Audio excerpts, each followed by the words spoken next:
Hey everyone, it's Fred here from Hillians Bricks with another Lego investing rating video. So this is the third one, so if you missed the first two, make sure you go check out the playlist to see the other ones. But yeah, I'm someone that buys and sells Lego, hopefully in the future at a profit. And I've devised some sort of metric where I kind of analyze sets based on some things that work for myself. So there's 7 metrics that I use. If you're interested to understand a bit more about the metrics, I've created a separate video about that.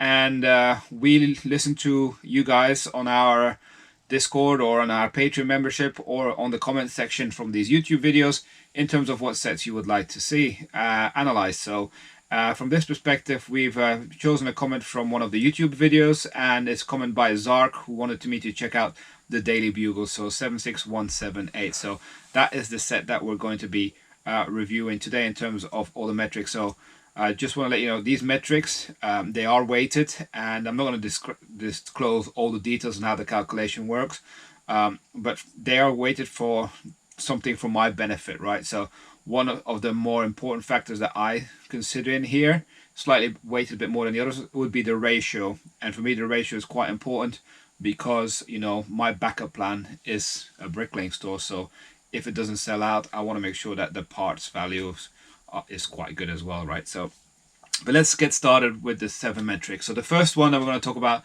is affordability, and you know, this is quite an expensive set, £265. But you might think affordability, the lower the better. Well, from an investment perspective, I kind of look at it the other way. Oh, this is quite a high price, but it means more people, you know, the higher the price, the less people are going to be stocking up loads of these because you can't afford them, right? So from that aspect, we've given this 5-star because you're less likely to have tons and tons of competition for these sets. Now the downside as well is maybe you won't have as many buyers in the future either when pricing goes up, right?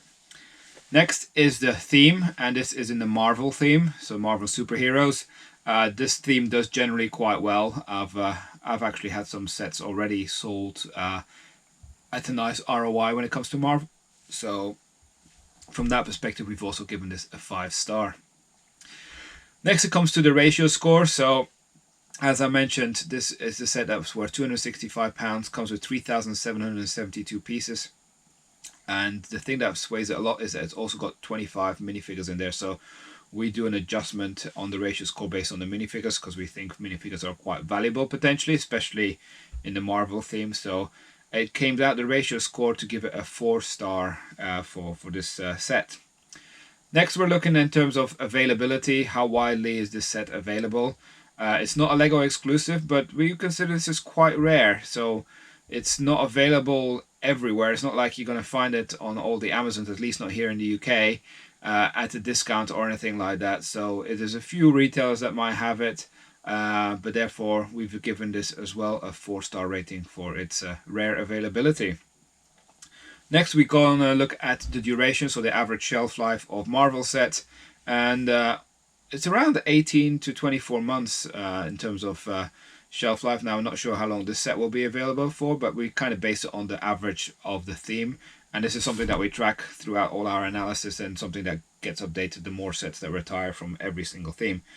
Based on that, that seems quite average, and we've given it a 3-star rating for the shelf life. Then we go into the buzz score, so how much hype is there about the set, or was there about the set when it's launched? And this is a fairly popular set, I would say. It was a lot of excitement when this set first came out, especially with the fact that it was probably one of the sets with the most amount of minifigures I've seen. I think it's 25 minifigures. So there was a lot of excitement about that, and also the fact that it's kind of like integrated into a modular building style. So therefore, it's kind of as high as it gets in terms of the buzz. So that's why we give it a 5-star rating.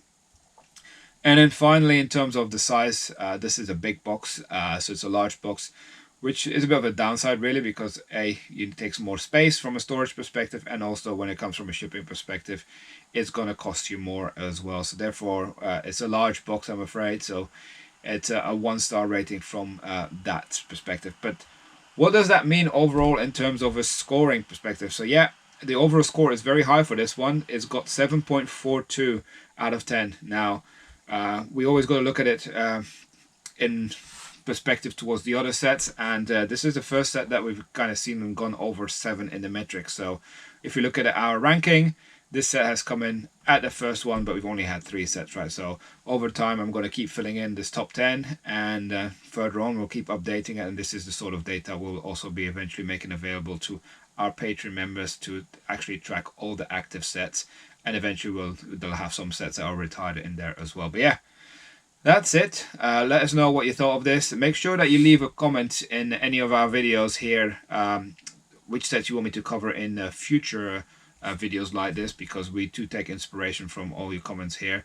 Just leave a comment with 1 set number at a time, because we're only doing one of these videos at a time. And yeah, if you're a Patreon member, leave a comment in the Patreon section as well, because we do take priority from the comments over there. But yeah, thanks for watching, and we'll see you again soon in the next one. Bye for now.